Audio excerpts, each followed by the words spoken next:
હવે આપણે ત્રિજ્યા 7 આવી ગઈ. બીજું એ લોકો બોલ્યા, બીજું શું છે, કુલ સપાટીનું ક્ષેત્રફળ. પહેલાં એવું બોલ્યા પાયાની ત્રિજ્યા. આમાં જે વક્ર સપાટી છે, વક્ર એટલે જે વાંકી છે એ જ. શંકુ જે બનાવો છે એમાં જે વાંકી જે છે એનું વક્ર સપાટી છે. અને અહીંયા આપણને કીધું કુલ સપાટી છે. કુલ સપાટી એટલે શું આવે? આનો મતલબ થાય ખાલી આપણે જે આઈસ્ક્રીમનો કોન ખાઈએ ક્યાં ગયું? વક્ર સપાટીનું ક્ષેત્રફળ કે એટલે આઈસ્ક્રીમનો જે ખાલી કોન હોય એના માટે જે શોધવાના આવે એને શું કહેવાય? વક્ર સપાટી. પણ હવે તો કોન કેવો છે? ભરેલો છે. સમજ પડી? તો ભરેલા સાથે જે કોનનું હોય આમ એકદમ સપાટ ભરેલો, એવું પેલો ઉપર હોય એવું નહીં. સમજ પડી? ખાલી સપાટ કરેલો એટલે અહીંથી પણ કેવું છે? ભરેલું છે એમ. તો એ બધા એનું ક્ષેત્રફળ શોધવાનું કહે છે. ખબર પડે છે કે ભાઈ કોઈ એવું તંબુ આમ બનાવવો હોય, તંબુ કે કોઈ મંદિરનો એવો શેપ આપવો હોય, ક્લિયર? તો એનો જે ભાગ હોય તો કલર કરવાનો છે તો આપણે ક્યાં કલર કરશું? ઉપર.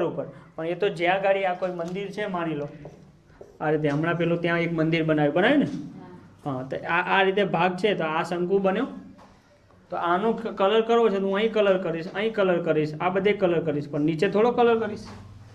નીચે તો કલર થવા નથી કારણ કે એ તો જોઈન્ટ છે. તો એને કહેવાય વક્ર સપાટીનું ક્ષેત્ર. ક્લિયર? પણ હવે શું કરવાનું છે?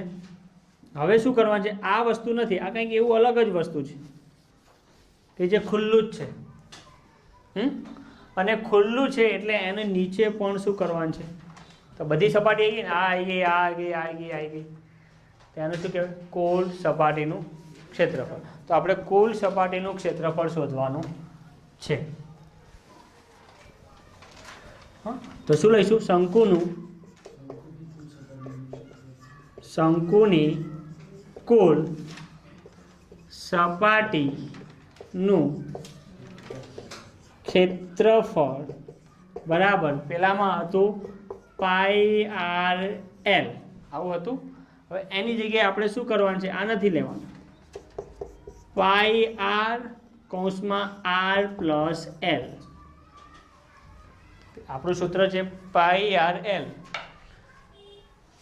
વક્ર સપાટીનું ક્ષેત્રફળ. કુલ સપાટીનું ક્ષેત્રફળ કે તો πr લેવાના, l ની જગ્યાએ શું લેવાનું? ફરીથી r+l. એટલે એની ત્રિજ્યા, બીજી જે ત્રિજ્યા છે નીચેવાળા ભાગ માટેની પણ થઈ જાય. યાદ રહે સૂત્ર? ચલો, તેથી પાઈ કેટલા? 22/7. r કેટલા? r આપણને અત્યારે હાલ મળી ગયા, જો 7 ત્રિજ્યા, એટલે આપણે 7.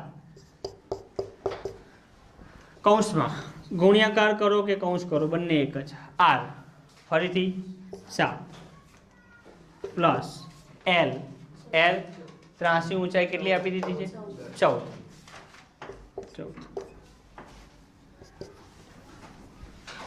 ચલો, તો 22/7. પહેલાં હંમેશા કૌંસનું કરવાનું. સૌથી પહેલું કૌંસ, ત્યાં સુધી પડી રહેવાનું. 22 7 × 7 ભાગ્યા 1 ગુણ્યા 7 + 14 21. 7 + 14 21. નીચે કશું ના 1 મૂકી શકાય. હવે દેખાય છે 7 ગયા 7 ગયા. ઉપર રહ્યા 22 અને 21, તો 22 × 21. ક્લિયર? નીચે તો કાંઈ 1ની જરૂર નથી એટલે કાંઈ વધ્યું નહીં. 22 × 21 કરો આપણે, બરાબર? 21 દુ 42 નો બગડો વધી 4. 21 દુ 42 નો બગડો વધી પડી 4. ક્લિયર? 21 દુ 42, 42 + 4 42 + 4 46. બરાબર? તો સેમી ને, સેમી સ્ક્વેર. બોલો, ક્લિયર?